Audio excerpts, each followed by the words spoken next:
This video might ruffle some feathers, but it's got to be said. And you see, I'm a pretty observant person. Sometimes I'm a little too observant, but when I observe something and I see something that's quite not in alignment, I got to say something. And, it kind of makes me question things. All right. So what am I talking about? So I just want to recap just the last couple of videos that I did. I've been talking a lot about the alternate day fasting, which today, by the way, I'm actually doing my fast day. So I ate all day yesterday, had a normal meal, and then I fasted today. If you haven't watched those videos, go back and watch them. I'm basically not on any particular diet. I'm pretty much eating whatever I want, and then the next day I fast. I eat whatever I want, the next day I fast. Now, it's a bit of an extreme approach. Some people, when they do alternate day fasting, the traditional way on their fast days, they're eating like 500 calories. I gave an example of that. You could just have 5 to 6 eggs with some butter. That's about 500 calories. And then the next day you just eat normally. All right. Now, this alternate day fasting I've been doing, some would say that by fasting, you're essentially starving yourself. Okay, and that's what I want to talk to you about in this video, is that we don't really have a starvation problem. In fact, people aren't dying from starvation, especially here in America. We are dying from overeating. We're over consuming. All right, so I made some notes because I really want to dive into this, and I want to give you a solution to how can we conquer this, because this whole issue with our health, obesity, even in kids, we're full of meds, all this kind of stuff could really be reversed if we just use a little bit of discipline and control what goes into our mouth. All right, so that's what I want to talk to you about today. And if you're not familiar with who I am, my name is Tim Ernst. I am an intermittent keto fasting coach, and I've helped high-performing men who are over 40 to lose 40 pounds in 16 weeks using my Keto Shed 40 coaching program. So what this program is designed to do is designed to give you things that are done for you, they're efficient, and it's accompanied by my accountability system, so that way you can stay consistent and motivated towards reaching your weight loss goal. Plus, you men get your edge back, all right? So if you want more info on that, I'll go ahead and drop a link in the description of this video. It'll take you to another video. Watch that, and then once you watch it, you'll have the opportunity to book a one-on-one strategy call where we'll just have a conversation and see if you'd be a right fit for it. All right, so let's just get right into it. As of right now, like I said, I'm not on any particular diet, because if you've been watching my videos since the beginning of this year, I made a goal to basically get to 190, but I actually got lower than that. I got all the way down to 175. As of right now, I'm fluctuating between 180 and 185. That's kind of where I'm at. So I'm really not in a weight loss mode. I'm just in a maintain mode, because the last thing I want to do is sacrifice all this time losing weight to just put it all back on. And as you know, we'll be going into fall, the holidays, and this is where people tend to overindulge. And this is what we're going to be talking about in this video during the holidays, and they end up making their New Year's resolution. So you don't want to be repeating that over and over and over again. All right. So I would say nip it in the bud now. All right. So let's go back to, this whole thing of overindulging and how a lot of people are unhealthy, obese because of this epidemic of just overindulging. All right.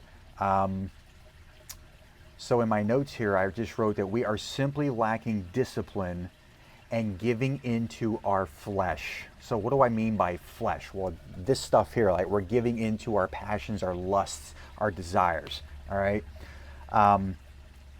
We have normalized gluttony in this country with all the food vlogs, the mukbang videos, and we've even added a little hashtag, called food, the P word. I don't want to get flagged on this video, but you know what I'm talking about, all right? We have gone way too far with the food. You've seen it, the food videos, the mukbang video, the food challenges. Oh, I'm going to eat 10,000 calories in 24. We've seen all this stuff, right? And it's causing a health problem, all right? Now, if you watched any of my cruise videos, you will have seen that I myself took part in eating a little too much.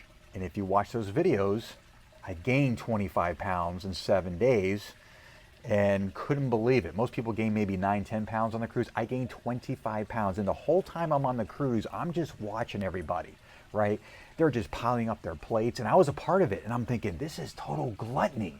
And I've even seen cruise memes. Have you seen those memes where it shows, it's basically a picture of a person, right? It's the same person. And on the left, it shows at 6 a.m., they're curled up in a ball in their bed sleeping. And then on the right-hand side, it shows 6 a.m., same time, but they're up with a full plate of food because they're on the cruise. I've seen these funny memes, right? We make fun of it, right? Because we'll get up early for things to gratify our flesh. If we know we're on a cruise and there's going to be all this buffet food and all, oh, we'll get up early for that. But then when we're back home, we're curled up and we're lazy and we don't get out of bed to do the more productive things. It's kind of crazy, all right? Now, like I said, I was a part of that too. And I started thinking, like, how could I be telling people on how to eat healthy and all that kind of stuff when I myself was overindulging on the cruise? Now, of course, it was just a 7-day vacation. I ended up losing those 25 pounds when I got back, and I lost it in 7 days. So I gained 25 pounds in 7 days, and then I lost the 25 pounds in 7 days. Pretty extreme, I know. So that leads me into this point. Like I said, when I see things that are kind of not in alignment, I have to kind of question some things, all right? Well, let me just back up for a second. So when I was a coach, I'm still a coach, but there was a period of my coaching career where I was coaching people, but I was struggling myself with overindulging. In fact, back in 2018, I had set off to get into my best shape of my life. I think I was 41 years old at the time, turning 42. So I did the keto diet with intermittent fasting and strength training. And in 7 months, I lost 70 pounds. Got totally ripped and shredded. I was in the best shape of my life in my early 40s. And then somewhere around that 2020 area, we all kind of know what happened in 2020. People got a little bit more lax. They got comfortable. Gyms shut down. People were overeating in their house. All kinds of stuff happened. And I was a part of that as well, where I ended up gaining a lot of that weight back. Not all 70 pounds, but a good 60 pounds I gained back. And I could not get back to my normal routine in 4 years. I stayed that way for 4 years until this year.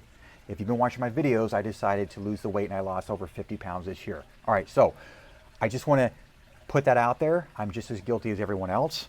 But as of this year, so far, I have stayed on track and I plan on staying on track for the duration of my life. All right. So when I say I see things out of alignment, and look, I don't say this to be mean or come across as judgmental. This is just observations that I make. All right. I go to the gym 5 days a week.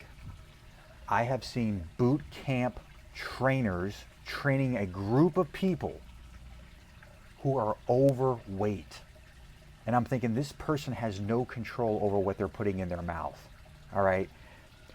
Why would I want to take a class from someone who clearly has no discipline in the kitchen?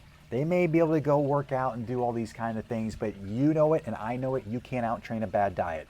I don't care if you're in there 2-3 hours a day, you are not going to out-train a bad diet if your food is trash. So you need to get that right first, all right?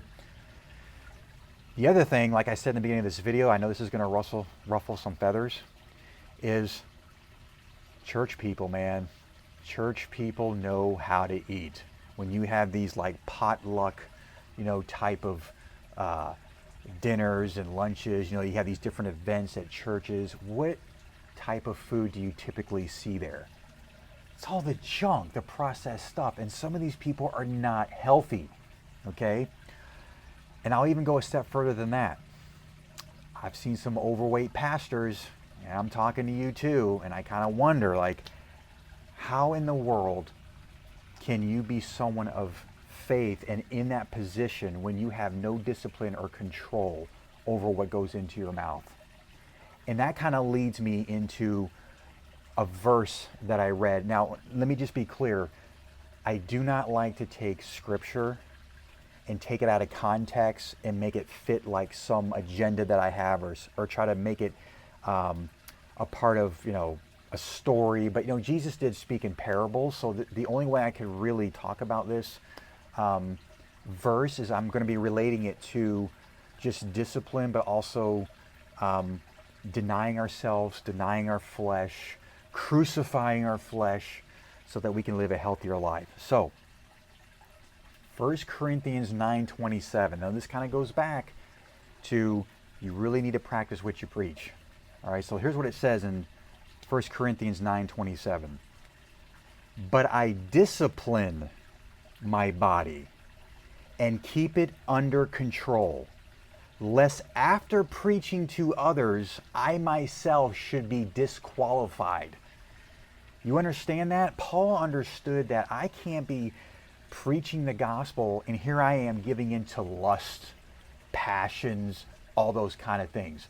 How can trainers be so out of shape? How can pastors be so out of shape? How can people that clearly don't know how to get in shape tell you how to eat? I've seen that too, where you get these overweight, unhealthy people say, oh yeah, you shouldn't eat this, you should eat that. And you look at their physique and you're like, what? Like, come on, that's like taking financial advice from a homeless person. Like, would you really do that? All right. So going back to this verse, Paul compared his body to an athlete training for a prize. He disciplined his body. He didn't let cravings and desires take a hold of him. All right. He didn't allow those things to call the shots. But today we've let food rule us. We celebrate binge eating and we glorify junk food in vlogs, and we wonder why we're enslaved. All right. Now, what we need to do as people who want to lose weight, we want to get healthy, we are going to have to deny ourselves something. Now, I know in a couple other videos I talked about how keto can be hard to do because it's hard to adhere to, because you got to pull back on carbs and sugars. But I also mentioned in my video yesterday as well, the body I have today is a result of depriving myself, crucifying my flesh, my desires, my passions. This is how I got the body I have today. I did keto. I pulled back on the carbs and sugars. I even did carnivore, where I couldn't have vegetables, no carbs, no sugars. It was just meat, eggs, and seafood. That's all I could have. So at the end of the day, you got to crucify. You're going to have to give up something in order to get something. All right. And when I think about that word crucify, right, we all, as believers, because I'm a believer in Jesus, we think about Jesus when we think about that word crucify. Now, I'm not going to get in a theological debate whether you believe in Jesus or not. However, what I can tell you my belief is, I do believe Jesus was God. He was a real person. That's actually been proven through archaeological evidence and all kinds of things, but I'm not going to get into that. But when I think about that word crucify, we are lacking that today. We are lacking depriving ourselves of passions, lusts. Look, this stuff ain't nothing new. This stuff happened back in the Bible days. People were giving into lust and passions. You don't think those people ate and drank whatever they want and were fat and happy and were given into all kinds of temptation? This stuff is nothing new. And if you really think about it, that's Satan's secret weapon. Think about it when you read the Bible. In Genesis, what did Satan tempt Eve with? An apple, food. Here's another one that's even better. What did Satan tempt Jesus with after he fasted? Because we're talking about fasting for 40 days and 40 nights. He said to him, if you are the Son of God, tell these stones to become bread. You see how Satan's secret weapon could be food? He even tempted Jesus. He tempted God to turn these stones into bread after fasting, because Satan saw his vulnerability. What's your vulnerability? Are you eating out of boredom? Are you just bored? Are you eating out of comfort? Because maybe there's things going on in your life and you're trying to fill a void. Or are you eating out of stress? It's one of those three, or maybe it's all three. You're eating out of boredom, comfort, or stress. And this is why you're eating the things you know you shouldn't eat, but you're trying to fill this void. And I'm telling you, this is what we're lacking today, is we're lacking discipline. We are a culture that doesn't know what it's like to delay gratification. Okay, that's a big one. We're so distracted by phones and TV. I mean, think about all the food commercials you see on TV, the billboards, the convenience stores, the checkout lines with all the candy bars. We are just bombarded with this stuff. However, you can take control back over your health, but it's going to take some discipline. It's going to take you crucifying this flesh in order to do it. All right. So at the end of the day, what is required for a permanent change, get healthier, and lose weight? All right. Optimal health requires, like I said, crucifying our flesh, our desires, our passions, our lusts. If we live according to the flesh, eating for comfort, pleasure, or out of boredom, it leads to death. Diabetes, heart disease, obesity. The wages of indulgence are the same as the wages of sin, destruction. And I say all that to say is that people are living shorter lives. Well, people who are living unhealthy are living shorter lives. Obviously, we have the technology today to be able to live longer. However, there's only so much medicine can do. If you're not eating right, you're unhealthy, you're overindulging in these high palatable foods, which these food corporations, they know what they're doing. They hire chemists to put things in foods to keep you hooked. So my suggestion is, if you want to make this easy, just stick to one ingredient whole foods, and that is it. Now, if you want to have, I hate even to use this word, guilty pleasure. If you want to have that from time to time, that's okay. But a lot of people just lack self-control. They lack self-control and they overindulge and overindulge and overindulge. The only way you're going to get healthy is you're going to have to crucify your flesh. And again, like I said, you know, I don't like to take scripture out of context, but these are just principles that you can apply in your life. You need to deny yourself. You need to crucify this flesh, because at the end of the day, as a believer, God gave you this body. He wants you to take care of it. It is the temple of the Holy Spirit. How in the world can God use you, pastors, churchgoers, if you are overweight? How can God use you if you can't even control what goes in and out of your mouth? In and out. I say that because of the things that you say that may be not correct or sinful or whatever, but we're kind of talking about food, but more, it's what goes into your mouth. How can God use you if you're just constantly living in such a way that's unhealthy? So that's my challenge to you. I just kept thinking about this reoccurring thing about denying ourselves, crucifying the flesh. We're talking about fasting, and you know, fasting is a very powerful tool, not just for health, but for spiritual reasons as well. There's a big spiritual connection that you can make with God by fasting. You don't have to make fasting all about health. If you want breakthroughs in your life, prayer and fasting is a way to go. All right. So I hope this video helped some of you. And if it did, make sure to like the video and make sure to subscribe to this channel and always hit that notification bell so you don't miss any future episodes. Until next time, I'll see you then.